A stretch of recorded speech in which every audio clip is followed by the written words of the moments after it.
Hello, कैसे हो बच्चों। Welcome to our YouTube channel the tech schooling. तो आज के दिन की शुरुआत मैंने आपके मेधावी के प्रैक्टिस पेपर 1 से शुरू की है। ये इस वीडियो में आपको मेधावी का प्रैक्टिस पेपर 1 मिलेगा, जिसके 2 पार्ट्स भी हो सकते हैं अगर वीडियो ज़्यादा लंबी हुई तो। और इसमें टोटल 61 क्वेश्चंस है जो आपको आपके मेधावी के जो पेपर होने वाला है उसमें बहुत हेल्पफुल रहेगी। और वीडियो को प्लीज़ पूरा देखना। अगर कहीं भी स्किप करोगे तो आप कोई भी क्वेश्चन स्किप कर सकते हो जो इम्पोर्टेंट हो सकता है आपके मेधावी के पेपर में, और वो क्या पता वही क्वेश्चन आ जाए।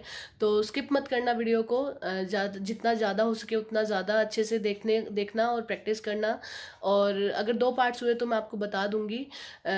लंबी होने की वजह से मैं 2 पार्ट्स करूंगी, तो प्लीज़ दोनों पार्ट्स को आप पूरा का पूरा देखना, तभी आपको पूरे पेपर समझ में आएंगे। टोटल 61 क्वेश्चंस हैं, तो उस चीज़ के लिए मैं बता दूं तो ठीक है, देखते रहना। और वीडियो अगर पसंद आए तो लाइक ज़रूर कर देना, और वीडियो को प्लीज़ पूरा देखना, ठीक है। शुरू करते हैं आज के मेधावी के फर्स्ट पेपर की प्रैक्टिस से। हमने इससे पहले कुछ टॉपिक्स किए हैं मैथ से रिलेटेड, वो आपने वीडियोस देख ली होंगी, आई होप सो। अगर नहीं देखी है तो प्लीज़ उनको पहले देख लेना, फिर उसके बाद ही पेपर शुरू करना, ताकि आप थोड़े कनेक्टेड फील करो, क्योंकि उसमें कुछ ऐसी चीज़ें मैंने मैथ्स में बताई हैं जो इसमें आगे क्वेश्चंस आएंगे। तो आज का हम जो टॉपिक शुरू करने वाले हैं वो प्रैक्टिस पेपर से स्टार्ट करने वाले हैं, ताकि अब हम ज़्यादा से ज़्यादा प्रैक्टिस कर सकें। और ये हमारा प्रैक्टिस पेपर फर्स्ट है मेधावी के एग्ज़ाम से रिलेटेड। इसको 4th क्लास के बच्चे और 5th क्लास के बच्चे दोनों ही देख सकते हैं। दोनों के लिए ही इम्पोर्टेंट है, क्योंकि इसमें ऐसा कुछ नहीं है जो 5th क्लास से रिलेट ना करता हो या 4th क्लास से रिलेट ना करता हो। ये है paper question paper class 4th का, बट 5th क्लास के बच्चों के लिए भी मोस्ट इम्पोर्टेंट है, क्योंकि ये चीज़ें भी उनके पेपर्स में आ सकती है। ऐसा कुछ नहीं है, जनरल नॉलेज से रिलेटेड है ये पेपर, तो इस वजह से ये बच्चे कर सकते हैं उसको। आज का पहला क्वेश्चन देखते हैं। आपको दिख रहा होगा आपकी स्क्रीन पर। हमारा फर्स्ट क्वेश्चन है, right full form of CNG. CNG की फुल फॉर्म क्या है?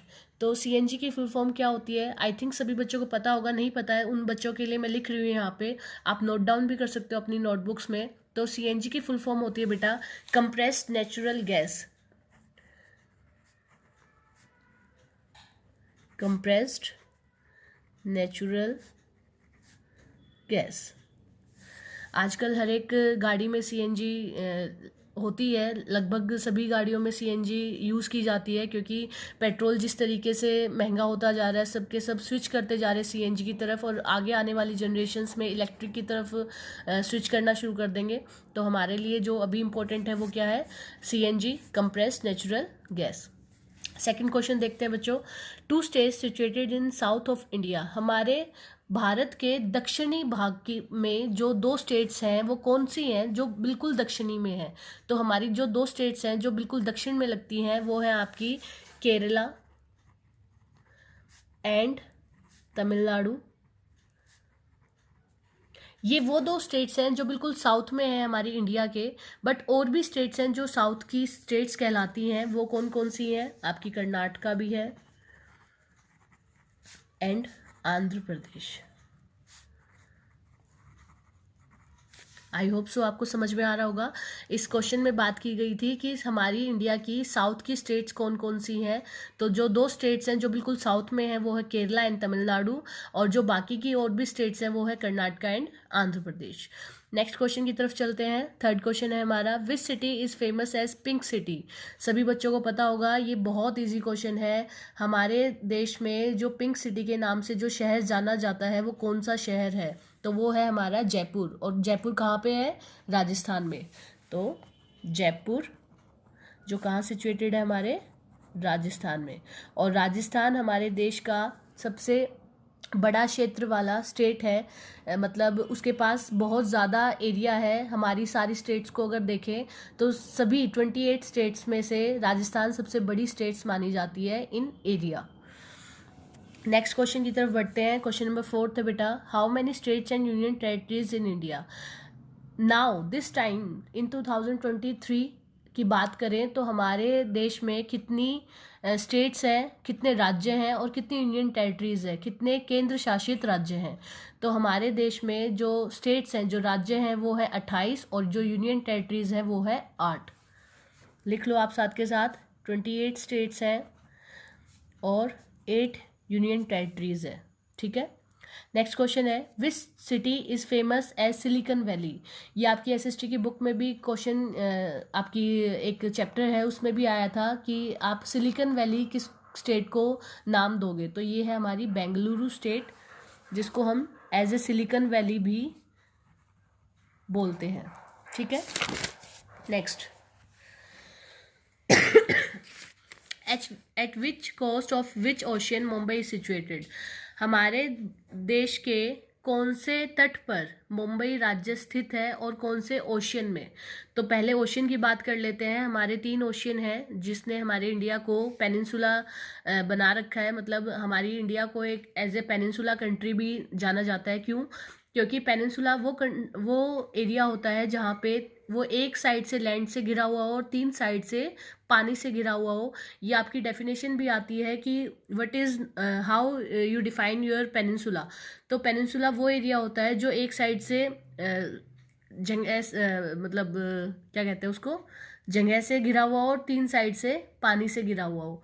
तो इंडिया एक पेनिनसुला कंट्री है और इसी में ही 3 ओशियन आते हैं, आपका अरेबियन सी, इंडियन ओशियन और बे ऑफ बंगाल। ठीक है, तो हमारा जो मुंबई सिचुएटेड है वो अरेबियन सी में सिचुएटेड है और जो कोस्ट है वो है Mumbai coast, Arabian sea and Mumbai coast. ठीक है, नेक्स्ट क्वेश्चन है which mountain range is found in Rajasthan. ये क्वेश्चन मैं आपको पहले भी बता चुकी हूँ कि हमारे देश की या हमारे वर्ल्ड की सबसे पुरानी जो माउंटेन रेंज है उसका नाम क्या है, जो अब बूढ़ी हो चुकी है, जो अब बिल्कुल सॉइल इरोजन से वो बिल्कुल घट चुकी है, वो बिल्कुल नॉर्मल सिचुएशंस में आ चुकी है। वो रेंज है हमारी अरावली रेंज, जो हमारे राजस्थान में है और जो राजस्थान को 2 हिस्सों में भी डिवाइड करती है।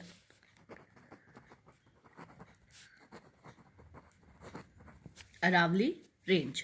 और हमारा हिमालय कैसा है? हिमालय हमारा बिल्कुल नया न्यू जो पहाड़ बन रहा है वो हमारा हिमालय है, जो अभी बनना शुरू हुआ है, जिसको कुछ साल ही हुए हैं बनते हुए और अभी वो बहुत ज़्यादा ऊपर तक जाएगा, वो बहुत ज़्यादा बनेगा, अभी उसमें कोई कटाव नहीं हो रहा है। ठीक है, लेकिन अरावली रेंज हमारी एक इस तरीके से हम मान सकते हैं, जैसे हमारे घर में जो बड़े बूढ़े होते हैं उस तरीके से हम अरावली रेंज को मान सकते हैं कि अरावली रेंज इतनी पुरानी हो चुकी है। In which state apple crop is found in India. सभी को ही पता होगा कि एप्पल कहाँ से आते हैं सबसे ज़्यादा, हमारे जम्मू एंड कश्मीर से। शिमला के सेब कह लो आप, कश्मीर के सेब कह लो, हिमाचल प्रदेश के सेब कह लो, तो ये सारे सेब हमारे वहीं उसी कैटेगरी से, उसी नॉर्थ रीजन से आते हैं। तो सबसे ज़्यादा जो सेब की खेती की जाती है वो कहाँ पे की जाती है? हमारे जम्मू एंड कश्मीर स्टेट में के कश्मीर में। ठीक है, where do the people tame mithun animal. ये क्वेश्चन भी मोस्ट इम्पोर्टेंट है। क्यों? क्योंकि ये ज़्यादातर बच्चे नहीं ध्यान दे पाते हैं ऐसे क्वेश्चंस पे। ये चैप्टर के बीच में से वो क्वेश्चंस हैं जो हम सिर्फ पढ़ते हैं और स्किप कर देते हैं, बट ये क्वेश्चन बहुत इंपॉर्टेंट है कि एक बीच वाली लाइन में से निकला हुआ क्वेश्चन है। जस्ट हमने उस चैप्टर में डिफाइन कर दिया था कि मिथुन नाम के जो पशु हैं वो कहाँ पे पाए जाते हैं और बच्चे उसको स्किप कर देते हैं, बट एग्जामिनर क्या करता है, उसी से रिलेटेड एक क्वेश्चन आपको सामने दे देता है और आप कंफ्यूज हो जाते हो वहाँ पे। तो मैं आपकी कंफ्यूजन दूर कर देती हूँ। जो मिथुन नाम का जो एनिमल है वो आपका अरुणाचल प्रदेश में पाया जाता है।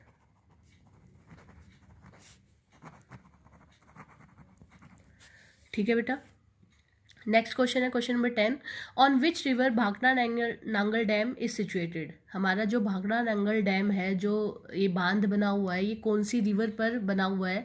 तो ये हमारी सतलुज रिवर पर बना हुआ है बेटा, जो कि आपके पंजाब में बहती है। कहाँ बहती है? पंजाब में। पंजाब के भी अगर पर्टिकुलर प्लेस की बात करूँ तो ये होशियारपुर एक ज़िला है,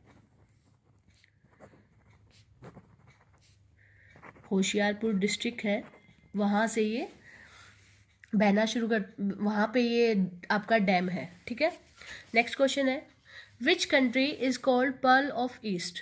पहली बात, क्वेश्चन को थोड़ा ध्यान से पढ़ा करो। मैं पहले ही बता देती हूँ, बच्चे ना जल्दबाजी में कंफ्यूज हो जाते हैं, विच कंट्री को ना पढ़ के स्टेट पढ़ देते हैं और कोई भी अपनी स्टेट का नाम लिख देते हैं। तो जो क्वेश्चन होता है उसको पर्टिकुलरली पहले आप ध्यान से पढ़ा करो ताकि आपको आंसर देने में ईजी हो। कई बार जल्दीबाजी में आप चीज़ें छोड़ देते हो और क्वेश्चन क्या हो जाता है आपका, गलत हो जाता है। तो इसमें पूछा गया है which country is called pearl of east. हमारे पूरे वर्ल्ड में वो कौन सी कंट्री है जिसको हम पर्ल ऑफ ईस्ट के नाम से जानते हैं। तो वो जो कंट्री है वो उसका नाम है द फिलीपींस। क्या नाम है? The Philippines. और ये कब से पर्ल ऑफ ईस्ट मानी जाती है? सिंस 1751 से। ये ज़्यादा इंपॉर्टेंट नहीं है आपके लिए, बट एक जनरल नॉलेज के लिए मैंने आपको बता दिया कि 1751 से हम इसको पर्ल ऑफ ईस्ट के नाम से जानते हैं। Which is capital of Bihar? सबको पता होगा, आई नो, सब आंसर दे देंगे जल्दी से जल्दी। पटना हमारा हमारी एक ऐसी राजधानी है जो बिहार की है, तो आंसर है पटना। ठीक है। In which year Neil Armstrong got down on moon? अब ये बात आती है कि नील आर्मस्ट्रॉन्ग कौन थे। सबसे पहली बात तो नील आर्मस्ट्रॉन्ग वो पर्सन थे जिन्होंने पहली बार चांद पर पैर रखे थे। हमारे इंडियन थे वो, जो नील आर्मस्ट्रॉन्ग जो पहली बार चांद पर गए थे। और इस क्वेश्चन में सेम एज इट इज़ यही पूछा गया है कि नील आर्मस्ट्रॉन्ग ने कब अपने पैर सबसे पहली बार चांद की सतह पर रखे थे। तो वो क्या डेट थी? वो थी आपकी 20 जुलाई 1690। 20 जुलाई 1690 को नील आर्मस्ट्रॉन्ग चांद पर उतरे थे। ठीक है बेटा, आया यहाँ तक समझ में आपको? 13 क्वेश्चन हो चुके हैं हमारे। अब बढ़ते हैं 14th क्वेश्चन पे। The night when complete moon appears is called. एक बार हिंदी में बता देती हूँ। वो रात जिस रात में पूरा चांद दिखता है उस रात को किस नाम से जाना जाता है? आई थिंक सब गैस कर चुके होंगे कि हमारे उसमें 15 दिन में अमावस्या आती है और 15 दिन में पूर्णिमा आती है। तो हम अमावस्या कब होती है? जब चांद नहीं दिखाई देता है। और पूर्णिमा कब? जब पूरा का पूरा चांद हमें अपने उसमें अपने जो कि हमारे आसमान में दिखाई देता है। तो पूर्णिमा इसका आंसर है बेटा, कि पूर्णिमा का दिन वो दिन होता है जिस दिन हमारे आसमान में पूरा का पूरा चांद हमें दिखाई देता है। और इसको फुल मून भी आप कहते हो। ठीक है, तो पूर्णिमा, फुल मून। मून के ना, चांद के ना कुछ फेसेस होते हैं जो हर 15 दिन में थोड़े थोड़े थोड़े थोड़े चेंज होते रहते हैं। फिर हमें अमावस्या दिखती है और फिर हमें पूर्णिमा दिखती है। तो वो कुछ फेजेस होते हैं जिसमें से एक फेज आपका फुल मून कहलाता है, जिसको आप पूरा चांद नाम से जानते हो, जो पूर्णिमा वाले दिन आपको दिखाई देता है। ठीक है, आया समझ में? नेक्स्ट क्वेश्चन है question number 15। We stay on earth due to gravitational force, right और रॉन्ग? अब बताओ ज़रा हमें कि जो हम ये अर्थ पे चलते रहते हैं, हमारी धरती के साथ हम जो कनेक्टेड है, हम कहीं उड़ते नहीं हैं, जैसे चांद में जाके उड़ने लग जाते हैं, तो ये क्यों होता है? ये ग्रेविटेशनल फोर्स की वजह से होता है या नहीं होता है? इट इज़ राइट और रॉन्ग? तो इट इज़ राइट, यस। ये ग्रेविटेशनल फोर्स ही है जिसकी वजह से हम अपनी सतह से कनेक्टेड रहते हैं, हम वहाँ चिपके हुए रहते हैं और हम हवा में फ्लोट नहीं करते हैं। इसी वजह से हम सारे काम अपने इजीली कर सकते हैं, कहीं पे भी आ जा सकते हैं। तो इसका आंसर क्या है बेटा? राइट। नेक्स्ट क्वेश्चन है question number 16। From which state Rajasthan canal arise of India? अब इस क्वेश्चन को पढ़ के सभी बच्चे समझेंगे, अगर राजस्थान की नहर है तो राजस्थान से ही आ रही होगी, यस और नो? मुझे पता है आधे बच्चों ने तो आंसर दे भी दिया होगा कि यही बोलेंगे कि हाँ मैम राजस्थान से ही तो आएगी, राजस्थान की नहर है तो। बट नहीं बेटा, ये नाम है एक कैनाल का, एक नहर का नाम है जिसका नाम हमने राजस्थान रख दिया है। बट ये राजस्थान की स्टेट से नहीं है, ये आपकी किस स्टेट से है? आपकी पंजाब की स्टेट से है। और इसका अब नाम चेंज हो चुका है। ये इसका पहले वाला नाम है, फॉर्मल नाम है इसका, जो पहले रख दिया था राजस्थान के नाम से। बट आज के टाइम पे इस नहर को हम किस नाम से जानते हैं? इंदिरा गांधी नहर, इंदिरा गांधी कैनाल के नाम से जानते हैं। तो पहले इस क्वेश्चन का आंसर लिख देती हूँ। ये कौन सी स्टेट से आती है? ये आती है आपकी पंजाब स्टेट से। लेकिन आज के टाइम पे इसका नाम क्या है? New name. तो इसका जो न्यू नेम है वो है आपका इंदिरा गांधी कैनाल। ठीक है, तो पुराना नाम भी हमें पता हो गया राजस्थान कैनाल, और नया नाम भी हमें पता चल गया इंदिरा गांधी कैनाल। और कहाँ से आती है ये? पंजाब क्षेत्र से आती है आपके। तो नेक्स्ट क्वेश्चन है बेटा question number 17, who is prime minister of India. Simple सा ही क्वेश्चन है, और बल्कि मैं तो बोलती हूँ बच्चों को कि ये जो थोड़े बहुत जनरल नॉलेज के क्वेश्चंस होते हैं, जैसे who is prime minister of India, who is chief minister of Delhi, और भी who is health minister of Delhi, ये सब आपको पता होने चाहिए। तो हमारा यहाँ पे जो क्वेश्चन है वो है who is prime minister of India. तो सबको पता होगा, जोर से एक बार बोल भी देना जब आप वीडियो देख रहे हो। तो हमारे जो प्राइम मिनिस्टर हैं, हमारे जो प्रधानमंत्री हैं हमारे देश के, वो हैं श्री नरेंद्र दास मोदी। तो इनका नाम है श्री नरेंद्र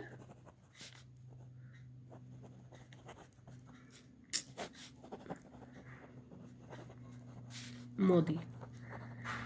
इनका पूरा नाम है श्री नरेंद्र दामोदर दास मोदी, ठीक है। बट आपकी सहूलियत के लिए मैं सिर्फ इतना ही लिख रही हूँ, श्री नरेंद्र मोदी। बच्चों को पता होना चाहिए बस, क्योंकि ऐसा नहीं आता कि फुल नेम पता होना चाहिए बस। नेक्स्ट क्वेश्चन है question number 18, which minerals are found from plateau. पहली बात इसमें बात कर लेते हैं हम कि प्लेट्यू क्या होता है। पठार, हिंदी में क्या बोलते हैं प्लेट्यू को? पठार। तो पठार क्या होता है बेटा आपका? पठार होता है जहाँ पे, जिस लैंड पे हम सिचुएटेड है, उस जगह के निचले सतह को हम पठार के नाम से जानते हैं। जैसे हमारी इंडिया को हमने 4 पठारों में बांटा हुआ है, 4 प्लेट्यूज में बांटा हुआ है, जिसमें से जो सबसे ज़्यादा मिनरल्स हमें मिलते हैं वो हमें मिलते हैं छोटा नागपुर प्लेट्यू से, जो सबसे ज़्यादा एक तरीके से मिनरल से भरा हुआ है। और इसी में से हम सबसे ज़्यादा मिनरल्स निकालते हैं और यूज़ करते हैं अपनी डेली टू डेली लाइफ में। जो इनका हम यूज़ करते रहते हैं, हमें पता भी नहीं होता कि ये चीज़ें हमें वहाँ से मिली हैं। जैसे आपके घरों के जो दरवाजे हैं उन पे जो कुंडी वगैरह, जो कुछ भी हैंडल वगैरह लगता है, वो भी एक मिनरल से बना हुआ है। आप जो गोल्ड वगैरह पहनते हो वो भी सब आपके मिनरल्स ही हैं। जो कोयला आप यूज़ करते हो अपनी भट्टी में खाना बनाने के लिए, कुछ भी काम करने के लिए, अपने आप को सर्दियों में गर्म रखने के लिए, वो भी आपका एक तरीके का मिनरल भी है। तो जो प्लेट्यू होते हैं वहाँ पे बहुत सारे मिनरल्स पाए जाते हैं, और जो सबसे अच्छा प्लेट्यू हमारा माना जाता है जिसमें बहुत सारे मिनरल्स पाए जाते हैं, वो आपका छोटा नागपुर का प्लेट्यू। तो जो ये मिनरल्स पाए जाते हैं प्लेट्यू से, वो कौन कौन से पाए जाते हैं बेटा? मिका, कॉपर, आयरन और एंड कोल, ठीक है। और कहाँ से पाए जाते हैं सबसे ज़्यादा? छोटा नागपुर प्लेट्यू से, ठीक है। आई होप सबको समझ में आ गया होगा। Question number 19, the piece of land surrounded by water bodies is called.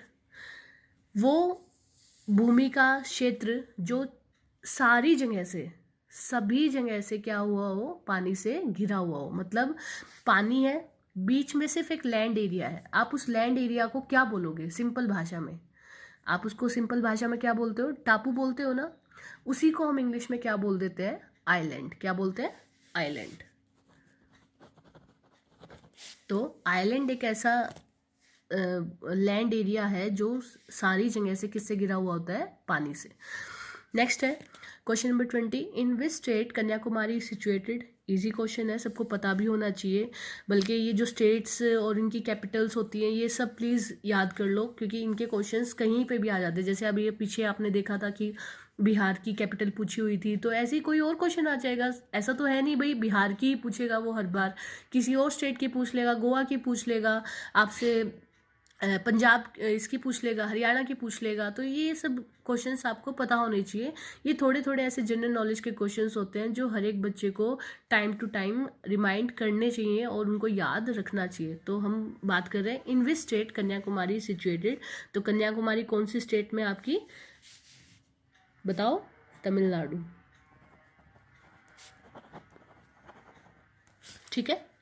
Next question है आपका, who is present home minister of India. हमारे देश के गृह मंत्री कौन है? अब जैसे आपके घरों की जो मंत्री होती हैं वो कौन होती हैं? आपकी मम्मियाँ ना। सेम एज इट इज़ हमारे इंडिया में जो गृह मंत्री हैं वो कौन है? हमारे श्री अमित शाह।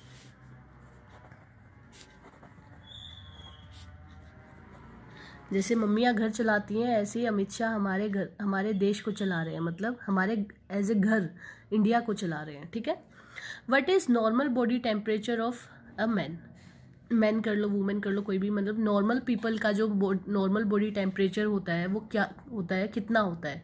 जब आप अपने आप को टच करते हो और आपको अपनी बॉडी गर्म लगती है तो आप थर्मामीटर से चेक करते हो ना बेटा, और उसमें चेक करते हो कि अगर 98.6 आया तो मतलब मुझे बुखार नहीं है, और अगर उससे ज़्यादा आया, 98.6 से ज़्यादा आया तो मम्मी मुझे बुखार है थोड़ा थोड़ा। जितना वो ऊपर चढ़ता जाएगा उतना ही आपको बुखार मतलब ज़्यादा है। तो जो हमारा नॉर्मल बॉडी टेम्परेचर है, जिस समय हम बोल सकते हैं कि हम नॉर्मल है, हमें ना कोई बुखार है ना कुछ है, तो वो है आपका 98.6 फ़ारेनहाइट। और इसको सेल्सियस में भी अगर कन्वर्ट करें तो 37 डिग्री सेल्सियस। ठीक है, तो आपसे एग्जामिनर किसी भी फॉर्म में पूछ सकता है कि फ़ारेनहाइट में भी पूछ सकता है और सेल्सियस में भी पूछ सकता है। तो आपको दोनों पता होने चाहिए कि नॉर्मल बॉडी टेम्परेचर फ़ारेनहाइट में कितना होता है और सेल्सियस में कितना होता है। और ये भी पता होना चाहिए कि हम टेम्परेचर नापते किससे, मेजर किससे करते हैं, तो वो क्या है आपका थर्मामीटर। नेक्स्ट क्वेश्चन है question number 23। Pongal is festival of which state. जो पोंगल नाम का जो त्यौहार है वो कौन सी स्टेट में मनाया जाता है। और पोंगल सबसे ज़्यादा मतलब ऐसे फेमस त्यौहार भी है हमारी साउथ इंडिया का, मतलब हमारे दक्षिणी भारत का ये सबसे फेमस त्यौहार भी माना जाता है, जिसको अलग अलग नामों से भी हम जानते हैं।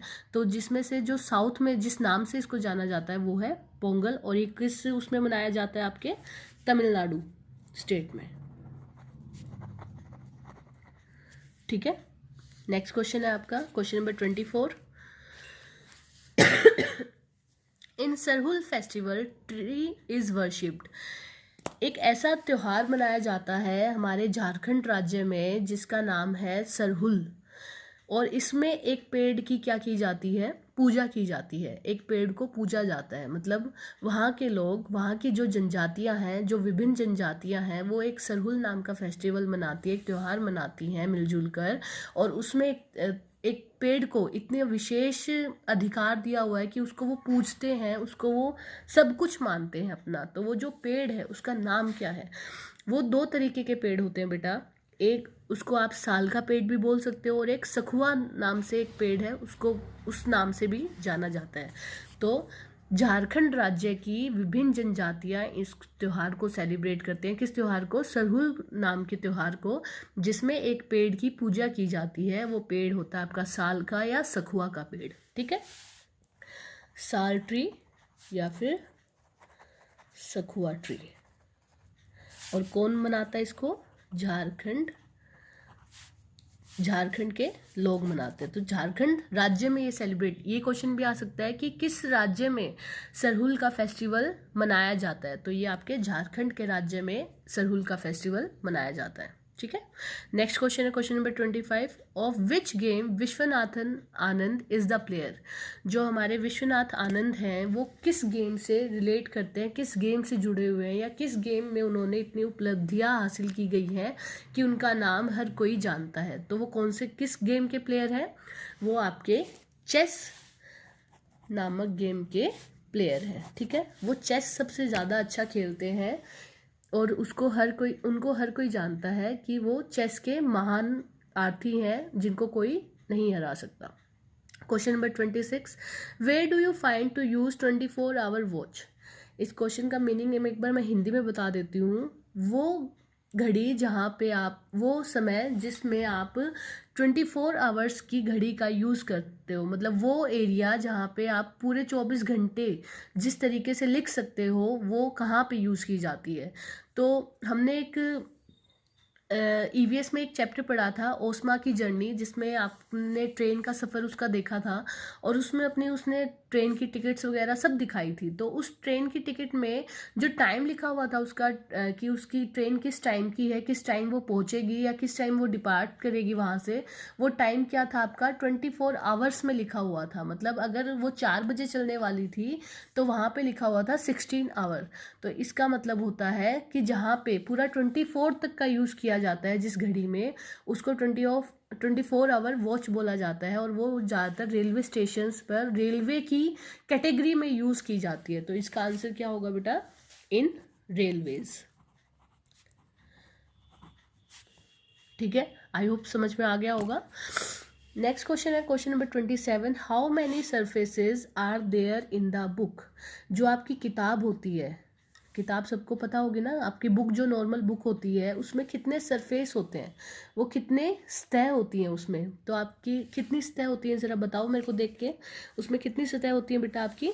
आपकी होती है उसमें 6 सरफेसेस।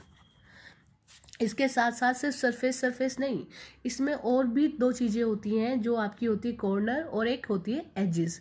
इसमें कॉर्नर्स कितने होंगे आपके? इसमें कॉर्नर होंगे 8 कॉर्नर्स और एजेस आपके 12 एजेस।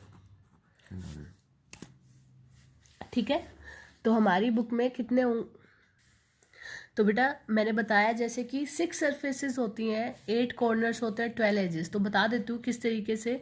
जो 6 सरफेसेस होती हैं वो होती हैं, जैसे ये आपकी नोटबुक है, इस नोटबुक का ये फर्स्ट सरफेस, देन ये सेकंड सरफेस इसका बैक साइड, देन थर्ड ये वाला, फोर्थ, फिफ्थ एंड सिक्स्थ, ये 6 सरफेसेस हो गई। देन अब बात करते हैं 8 कॉर्नर्स की। कॉर्नर्स कौन कौन से होंगे आपके? किनारे 1, दिस वन इज 1, 2, 3, 4, और जैसे ही हमने ऊपर का 4 लिए हैं सेम एज इट इज, नीचे के जो ये 4 कॉर्नर्स होंगे टोटल मिला के क्या हो जाएंगे? 4 + 4 8 कॉर्नर्स। और आपके होते हैं 12 एजेस। 12 एजेस कौन कौन से? 1, 2, 3, 4, जैसे ये 4 ऊपर वाले सेम एज इट इज 4 नीचे वाले और 4 साइड वाले, तो हो गए आपके 12 एजेस। ठीक है, आ गया होगा समझ में। नेक्स्ट क्वेश्चन है क्वेश्चन नंबर 28। अब ये मैथ से रिलेटेड क्वेश्चंस आ गए, अब आपको सॉल्व करना पड़ेगा, तो अपनी कॉपी पेन उठा लो जल्दी से। तो पहला क्वेश्चन है 9 metre 5 centimetre is equal to dash centimetre. पहले क्वेश्चन को थोड़ा ध्यान से देखा करो कि क्वेश्चन में क्या दिया हुआ है और क्या पूछा गया है। जो दिया गया है उससे हम क्या निकाल सकते हैं, और जो क्वेश्चन में हमसे पूछा गया है उसका आंसर हमें उसी से ही देना है। अलग से आपको कुछ नहीं लिखना है कि अलग से आपको कुछ और जाके लिखना पड़ेगा, तब जो क्वेश्चन में दिया हुआ है उसी से हम अपना आंसर निकालेंगे। ठीक है, अब देखो इसमें 9 मीटर है, 5 सेंटीमीटर, और आंसर हमसे सेंटीमीटर में पूछा गया है। अब इसका आंसर हमें यहीं से निकालना है, तो पहले हम बेसिक से शुरू कर लेते हैं। पहली बात, 1 metre is equal to how many centimetres? Is equal to 100 centimetre. 1 metre में 100 सेंटीमीटर होते हैं। ठीक है, तो यहाँ से शुरू करते हैं। यहाँ पे हमें 9 मीटर्स दिए हुए हैं, तो 9 मीटर में कितने सेंटीमीटर होंगे? यहाँ हमने 1 को 9 से मल्टीप्लाई किया, तो यहाँ भी 9 से, तो आपके हो गए 900 सेंटीमीटर। मतलब यहाँ पे 1 मीटर में अगर 100 थे तो ऑब्वियस सी बात है 9 में क्या होंगे? 900 होंगे आपके। ये आ गया 900 सेंटीमीटर। हमने ये 900 को भी क्या 9 मीटर को भी किस में कन्वर्ट कर लिया? 900 सेंटीमीटर में। और ये हमारा 5 सेंटीमीटर है, जस्ट हमें प्लस कर देना है। तो देखो 900 हमने यहाँ लिख लिया, यहाँ से 5 सेंटीमीटर है तो पीछे से लिखना शुरू करते हैं। 5 लिख दिया, देन सिंपल ऐड कर दो, ये 5, ये 0, ये 9, तो क्या आ जाएगा आपका 905 सेंटीमीटर। ठीक है, पहले हमें वैल्यूज़ को सेम करना होता है। अगर यहाँ पे मीटर था और यहाँ सेंटीमीटर था तो दोनों को हमें एक वैल्यू में कन्वर्ट करना पड़ेगा, तो इसीलिए हमने मीटर को क्या कर दिया? सेंटीमीटर में चेंज कर दिया। ठीक है, और इसीलिए हमारा आंसर भी किस में पूछा हुआ था? सेंटीमीटर में, और हमने उसको सेंटीमीटर में आंसर कर दिया। ठीक है, नेक्स्ट है आपका, ये सिर्फ यहाँ पे साइंस का यूज़ करना है कि 2 चीज़ें दी हुई है, बीच में एक ब्रैकेट दिया हुआ है, साइड में 2 चीज़ें हैं, बीच में ब्रैकेट है, और पूछा गया है सिर्फ कि इसमें इस जो ब्रैकेट में जो ब्लैंक है यहाँ पे कौन सा साइन आ सकता है। साइन मतलब जैसे इक्वल टू होता है आपका, नॉट इक्वल टू होता है, ग्रेटर होता है, लेस होता है, ये सब साइंस जो होते हैं इनमें से कौन सा साइन यहाँ पे सूटेबल होगा। तो सूटेबिलिटी हमें कब पता चलेगी? जब हम दोनों साइड्स को वो करके देखेंगे, सॉल्व करके देखेंगे, तभी हमें पता चलेगा कि क्या साइन जो बिल्कुल करेक्ट होना चाहिए वो यहाँ पे आएगा। तो देखो जहाँ यहाँ पे क्या लिखा हुआ है, 100 - 10, 100 में से 10 को माइनस करना, सब्ट्रैक्ट करना है, तो क्या आता है? 90। यहाँ का आंसर आ गया। और यहाँ लिखा हुआ है 90 + 1, ऐड करना है, तो 91। क्या दोनों इक्वल हैं? जो दोनों डिजिट निकल के आई क्या वो दोनों सेम है? नहीं, दोनों सेम नहीं है, इसलिए इक्वल टू तो नहीं आ सकता, तो इक्वल टू नहीं आएगा। तो यहाँ पे क्या आएगा? अनइक्वल, मतलब ये दोनों क्या है? इक्वल नहीं है। तो ये अनइक्वल का जो साइन होता है वो ये होता है बेटा। ठीक है, इसी तरीके का मैंने एक और एग्जांपल आपके लिए लिखा है, देखो 120 माइनस 5, अगर 120 में से 5 माइनस करेंगे तो क्या आंसर आता है 115। 120 में से अगर 5 घटा देंगे तो क्या आंसर आता है 115। और यहाँ पे 110 प्लस में 5, अगर 110 में 5 प्लस करेंगे तो क्या आता है 115। क्या दोनों की दोनों डिजिट जो आई हैं वो सेम है? यस, दोनों की दोनों डिजिट्स क्या है, सेम है। तो दोनों के लिए क्या निशान आना चाहिए, क्या साइन आना चाहिए, क्या सिंबल आना चाहिए, इक्वल टू का। तो यहाँ पे कौन सा सिंबल आएगा आपका, इक्वल टू। नेक्स्ट क्वेश्चन है बेटा, question number 30, 1/4 of a metre is equal to dash centimetre. अब इसमें हमें फ्रैक्शन में पूछ लिया है, बच्चे कंफ्यूज हो जाएंगे एकदम से फ्रैक्शन का क्वेश्चन देख के, तो कंफ्यूज ना हो। मैंने आपको पहले भी फ्रैक्शन समझाए हैं कि नीचे वाली वैल्यू को हम होल समझते हैं, कि पूरा समझते हैं, और ऊपर वाली वैल्यू उसमें से होती है।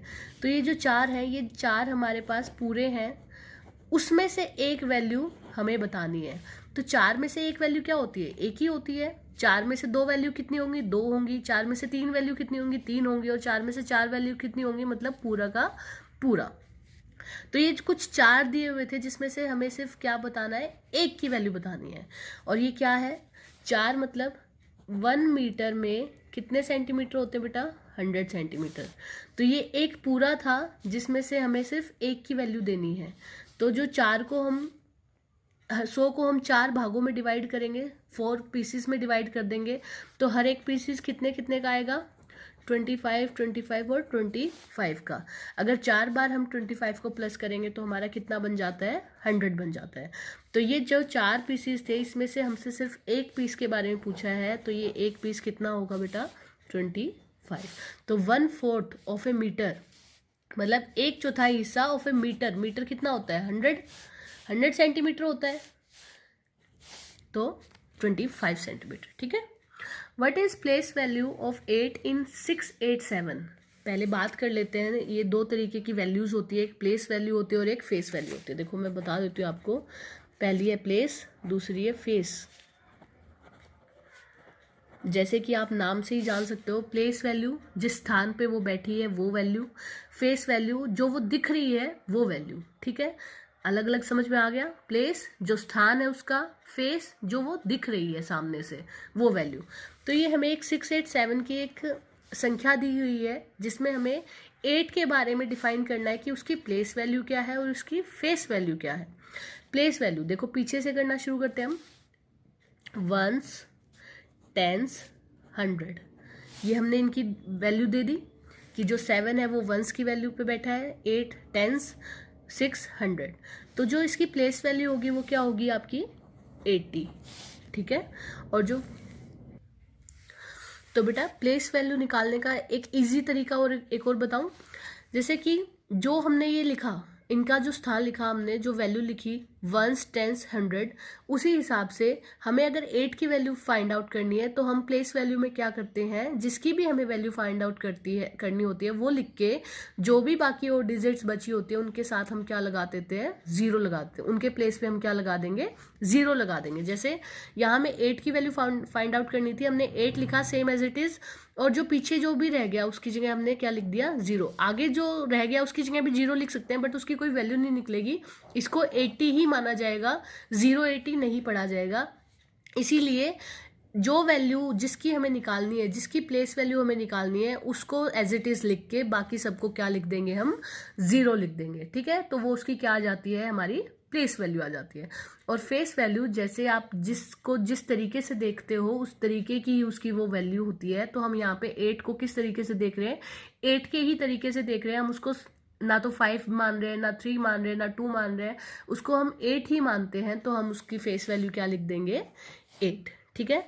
इसमें अगर मैं आपसे पूछूं कि 687 में 6 की वैल्यू बताओ जरा, प्लेस वैल्यू भी और फेस वैल्यू भी, तो क्या करेंगे हम, प्लेस वैल्यू में लिखने के लिए जो है 6 को, जिसकी वैल्यू पूछी गई है उसको एज इट इज लिख के बाकी जो बच जाए उसके जगह क्या लिख देंगे हम, 0। तो 6 हमने एज इट इज उतार लिया और यहाँ पे 2 डिजिट और थी, उनकी जगह क्या लिख देंगे, 0। तो ये क्या हो गई इसकी प्लेस वैल्यू, मतलब 606 की क्या है, प्लेस वैल्यू है। और फेस वैल्यू जो जैसा दिखता है वैसा ही, तो 6 हमें कैसा दिख रहा है, 6 के जैसा ही, तो 6।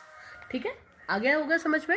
इस तरीके की आप प्रैक्टिस भी कर सकते हो, कुछ और डिजिट्स, कुछ और संख्याएं खुद से लिख के और उनके बारे में प्लेस वैल्यू और फेस वैल्यू बता सकते हो। अब नेक्स्ट क्वेश्चन है 10 lakh is equal two thousands, कि 10 लाख में कितने हज़ार होते हैं। तो थोड़ा डिफिकल्ट है छोटे बच्चों के लिए, बट हम इजी कर देते हैं। जो 10 लाख में कितने थाउजेंड होते हैं बेटा, हमारे 1000 कितने होते हैं, 1000 लाख में, ठीक है। नेक्स्ट क्वेश्चन है the total sum of all the angles of rectangle and triangle, कि जो हमारा जो रेक्टेंगल होता है उसमें जो एंगल्स होते हैं, ये जैसे यहाँ पे जो एंगल्स होते हैं बेटा, इनका जो टोटल सम होता है, इनको अगर टोटल करके बताएं तो वो कितना होता है। और same as it is triangle में जो एंगल होते हैं, ये जो 3 एंगल्स होते हैं, इनका सम कितना होता है। तो बेटा जो एक क्वाड्रिलेटरल फिगर होती है, मतलब जिसमें 4 साइड्स होती हैं जिस भी फिगर में, उसका जो टोटल सम होता है हमेशा एंगल्स का, वो हमेशा कितना रहेगा आपका 360। कितना रहेगा हमेशा 360, क्योंकि उसका हर एक एंगल की वैल्यू कितनी होगी 90 डिग्री। कितनी होगी उसकी 90 डिग्री। और ट्राइंगल में हमेशा जिसकी 3 साइड्स होती हैं, जिस भी फिगर की 3 साइड्स होती हैं, उसमें जो एंगल्स का जो सम होता है, जो एंगल्स का टोटल होता है, वो हमेशा कितना होता है बेटा 180 डिग्री, ठीक है। आ गया होगा समझ में। जो 4 साइड की जो फिगर होती है उसमें 360 और जो 3 साइड की फिगर होती है उसमें 180, ठीक है। नेक्स्ट है आपका इन रेक्टेंगल लेंथ दी गई है 6.5 सेंटीमीटर, ब्रेड्थ दी गई है 5 सेंटीमीटर और पूछा है पैरामीटर। ये मैं आपको सिंपल फॉर्म में करवा चुकी हूँ पहले भी, कि पैरामीटर निकालने के लिए आपको क्या करना होता है, जो भी साइड, जितनी भी साइड जिस फिगर में होती है उन सबको क्या कर दो, बस प्लस कर दो, आपका पैरामीटर निकल के आ जाएगा। तो रेक्टेंगल में कितनी साइड्स होती है हमारी 4 साइड्स होती है रेक्टेंगल में। एक होती है लेंथ और एक होती है ब्रेड्थ। लेंथ 2 होती है, ये ऊपर वाली, ये नीचे वाली, ब्रेड्थ भी ऐसी आमने सामने की 2। तो लेंथ हमें दी गई है 6.5, अगर ये 6.5 है तो बेटा ये भी 6.5 होगी।